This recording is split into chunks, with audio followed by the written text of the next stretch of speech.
Salam semuanya. Shalom semuanya. Nama saya Evelyn. Nama saya Kasih. Kasih.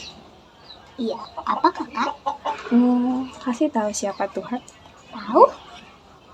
Siapa? Yesus kita. Kasih mau nggak kakak kasih tahu tentang Tuhan dalam bentuk 5 jari? Boleh? Coba ya.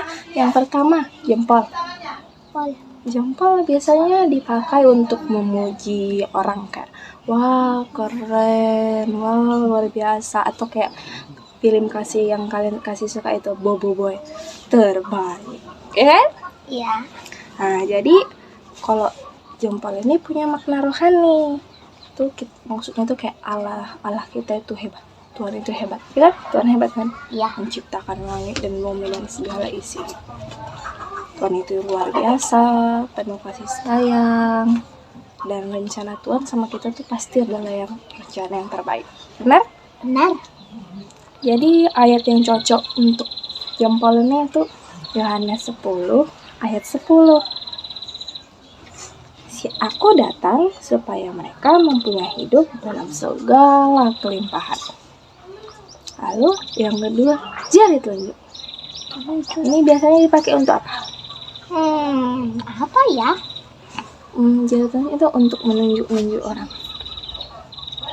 Ini biasanya mencari kesalahan orang. Berarti bermaknanya itu manusia itu berdosa.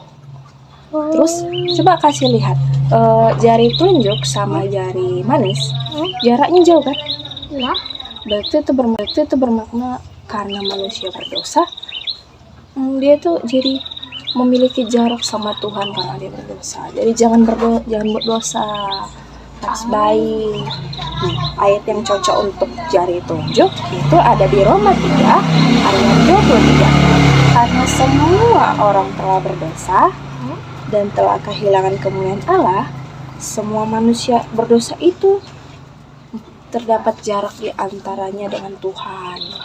Wow. Lalu kita lanjut ke jari manis. Nih, jari manisnya.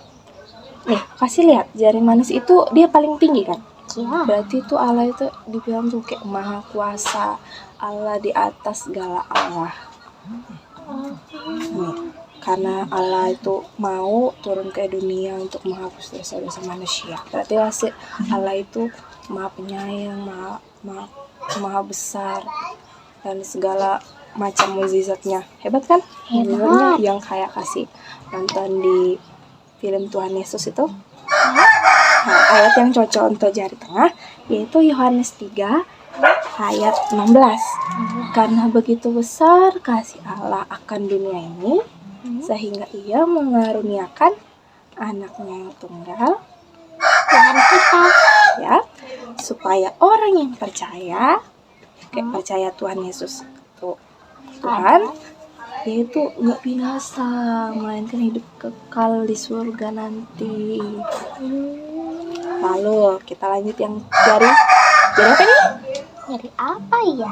Jari manis. Jari manis itu bisa dibilang nih kan biasanya tempat apa?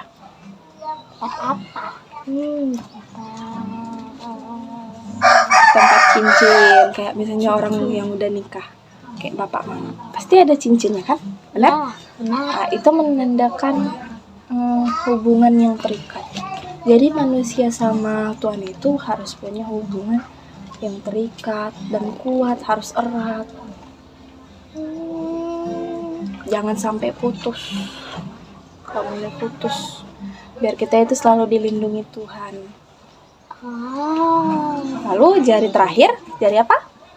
Jari telunjuk. Kelingking.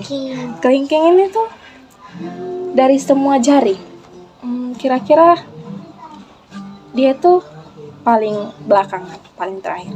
Ya. Berarti itu bermakna karena kita udah menerima Tuhan dalam hidup, berarti kita tuh termasuk bayi-bayi Roh Kudus yang baru lahir. Jadi kita tuh harus memulai hidup baru. Jangan misalnya kasih, gak boleh lagi melawan orang tua, gak boleh. Kalau melawan orang tua, Tuhan Yesus Marah. Nah, jadi inti dari saya kasih tahu nggak inti dari doa menerima Tuhan? Tahu nggak? Tahu. Nah, jadi inti dari kita menerima Tuhan itu terdapat pada kitab Wahyu 3 ayat 20. Yesus berdiri di depan pintu. Terus Tuhan itu mengetok, tek tek tek. Terus kalau kita menerima Tuhan dalam hidup kita, berarti nanti kita akan makan bersamanya. Makan bersamanya itu berarti kita nanti hidup damai, kayak hidup tenang, nggak ada kasih kayak misalnya kasih mencuri kan pasti gelisah nggak? Gelisah takut ketahuan kan? Jadi ya janganlah berbuat dosa, oke? Oke. Jangan lagi melawan orang tua. Oke. Jadi ada 4 yang harus kita sadari sampai harus kasih. Yang pertama, bersyukur. Syukur. Jangan lupa bersyukur. Oke? Lalu yang kedua itu kita harus sadar kalau kita itu berdosa. Oke? Dan harus bertobat. Jangan dilakukan lagi. Lalu yang ketiga, mengundang Yesus dalam hidup kita. Harus kudus dalam hati nih, harus kudus. Ya, yang ketiga itu ya. Lalu yang terakhir, menyerahkan hidup kita kepada Tuhan. Menyerahkan hidup kita itu kepada Tuhan kayak kita baca Alkitab tiap hari, kita berdoa, kita bernyanyi memuji nama Tuhan. Pokoknya kita harus berdoa malam hari. Iya, sebelum tidur, bangun tidur, sebelum makan, mau pergi kemana-mana, kita harus berdoa. Terus minimal sehari harus baca Alkitab. Oke. Lihat aku berdiri di bawah kontrakmu dan mengetuk bersama Yesus. Lalu jadi intinya gini. Intinya tuh seperti di kitab Yohanes 1 ayat 12. Intinya jadi siapa yang menerima Yesus itu akan diberi kuasa menjadi anak-anak Allah. Kalau kita sudah jadi anak-anak Allah, pasti Tuhan pasti menyediakan tempat untuk kita, tempat terbaik di akhir zaman nanti. Jadi kasih tuh ya mulai sekarang harus harus ngapain sekarang? Harus berdoa dan baca Alkitab. Terus jangan melawan Orang tua. just dulu. Mau kita berdoa? Mau? Tuhan Yesus, terima kasih Terima kasih buat pencerahan-Mu buat pencerahan-Mu kepadaku.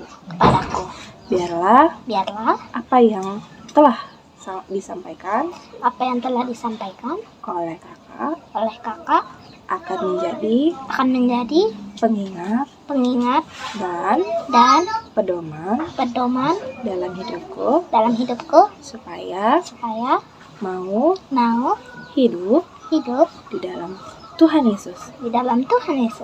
Terima kasih Tuhan. Amin. Amin. Bye bye. Bye bye.